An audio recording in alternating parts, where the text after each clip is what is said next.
Hi guys, இந்த வீடியோவில் love பேர்ட்ஸ்க்கு water melon கொடுக்கறத பற்றி பார்க்க போகிறோம். அதுக்கு முன்னாடி நம்ம சேனலை லைக் பண்ணி சப்ஸ்கிரைப் பண்ணிக்கோங்க. ஒரு நார்மல் சைஸ் வாட்டர் மெலன் எடுத்துக்கோங்க. ரொம்ப பெருசெல்லாம் வேணாம், நார்மல் சைஸே போதும். அதை நல்லா வாஷ் பண்ணிக்கோங்க. வாஷ் பண்ணிவிட்டு அதை ஹாஃப் பீஸாக கட் பண்ணிக்கோங்க.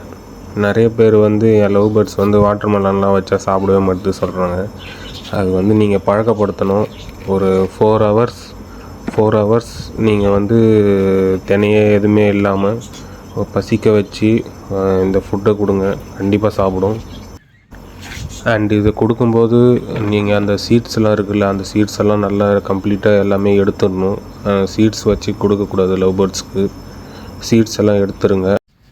எடுத்ததுக்கப்புறம் அந்தமாரி நல்லா ஒரு பீஸாக கட் பண்ணி சின்ன பீஸாகவும் கட் பண்ணி வைக்கலாம். ஆனால் நிறையா அது வேஸ்ட் பண்ணும்.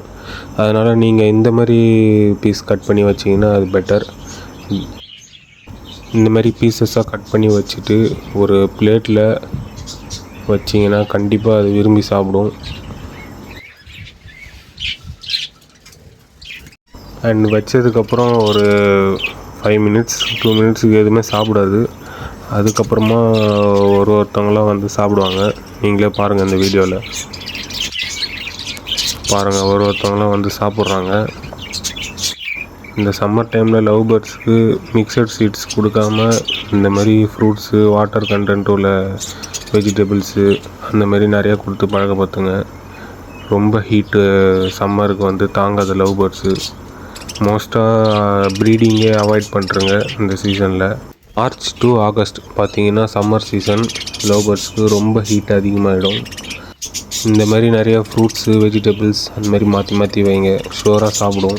பழக்கப்படுத்துங்க. கண்டிப்பாக ப்ரீடிங் ரிசல்ட்லாம் நல்லாயிருக்கும். இந்த வீடியோ பிடிச்சிருந்ததுன்னா மறக்காமல் லைக் பண்ணி சப்ஸ்கிரைப் பண்ணுங்கள். அப்போ தான் நான் போடுற வீடியோஸ்க்கெலாம் நோட்டிஃபிகேஷனில் சேரும். தேங்க்யூ ஃபார் வாட்சிங்.